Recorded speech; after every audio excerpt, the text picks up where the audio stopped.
मित्रांनो नमस्कार।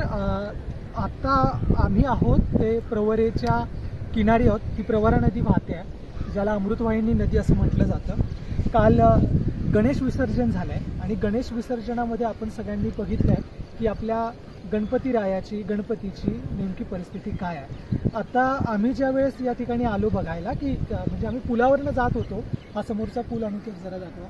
पुलावरनं जात असताना आम्हाला असं आढळलं की काही मूर्त्या ज्या आहेत त्या अशा तरंगताना दिसत आहेत, उभ्या असलेल्या दिसत आहेत। आणि जरा जवळ येऊन जेव्हा बघितलं तर जवळपास इथे 2-1 हजार अशा मूर्त्या असतील, घरगुती मूर्त्या असतील आणि मोठमोठ्या मूर्त्या असतील, ज्या की विसर्जन झालेल्या नाही आहेत, ज्या की पूर्णपणे POPच्या गणपती आहेत। आणि म्हणजे आता श्रद्धेचा विषय असेल, उपासना स्वातंत्र्य असेल, सगळं काही असेल, पण अशा पद्धतीने जेव्हा कोणत्या मूर्तींची जेव्हा विटंबना करतो तेव्हा कुठे ना कुठे आपण आपल्या श्रद्धेची सुद्धा विटंबना करत असतो।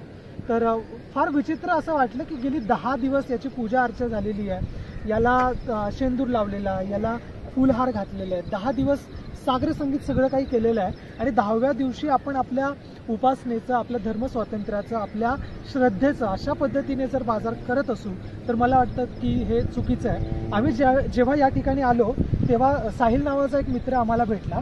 साहिल काय करत होता तर ज्या किनाऱ्यावरती आलेल्या ज्या मूर्त्या होत्या तो पाण्यात सोडायचं काम करत होता। तर साहिलला एकदा विचारूयात की साहिल, दरवर्षी असं होतं का आणि नेमकं तुला काय वाटतं? हो, असं होतं, पण असं पुढे जरा असं केलं नाही पाहिजे। असं विसर्जन कसं विसर्जन केलं पाहिजे?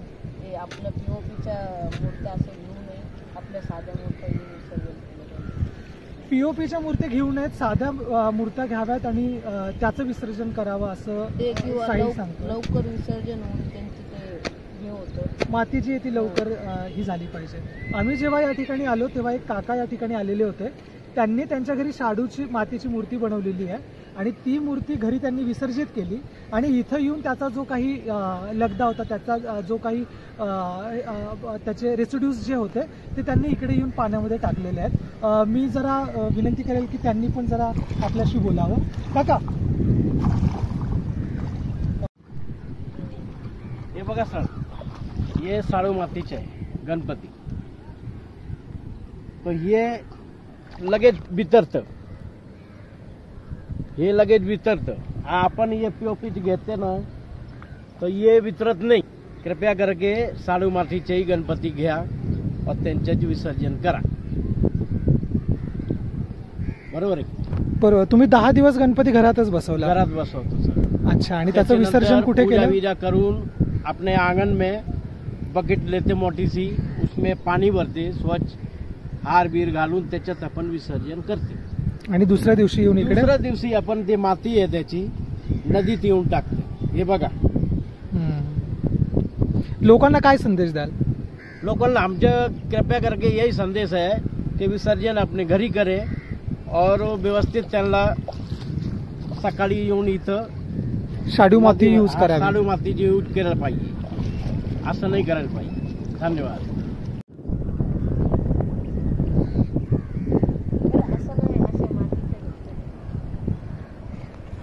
ज्या ठिकाणी गणेश मूर्ती जमा करून घेतात जी लोक किंवा काही ते कृत्रिम शेततळे वापरतात, तर त्या ठिकाणी आपण आपली मूर्ती विसर्जित केली पाहिजे असं मला वाटतं।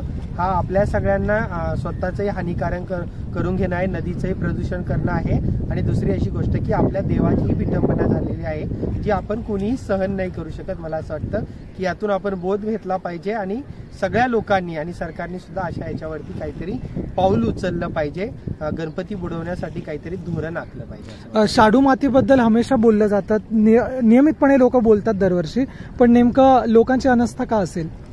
मला असं वाटतं की लोकांना मार्केटमध्ये पण या प्रकारची गणपतीच्या मूर्त्या जास्त प्रमाणात विकल्या जातात आणि पण मला असं वाटतं की लोकांना माहीत नाही नेमकी हे शाडू माती काय आहे किंवा POP नेमकी काय आहे। तर मला असं वाटतं की त्यांनी विचारपूर्वक मूर्त्या खरेदी केल्या पाहिजे किंवा कुठली मूर्ती असेल तर तिची विटंबना होणार नाही, प्लास्टिकची मूर्ती लवकर वितळत नाही हे लोकांनी लक्षात घेतलं पाहिजे। आणि आपल्याला ती 10 दिवसांनी बुडवायची आहे आणि नदीसारख्या ठिकाणी, पाण्यासारख्या ठिकाणी आपण ती बुडवत असेल तर मला असं वाटतं की आपण आपली ही काळजी घेतली पाहिजे आणि त्या मूर्तीची काळजी।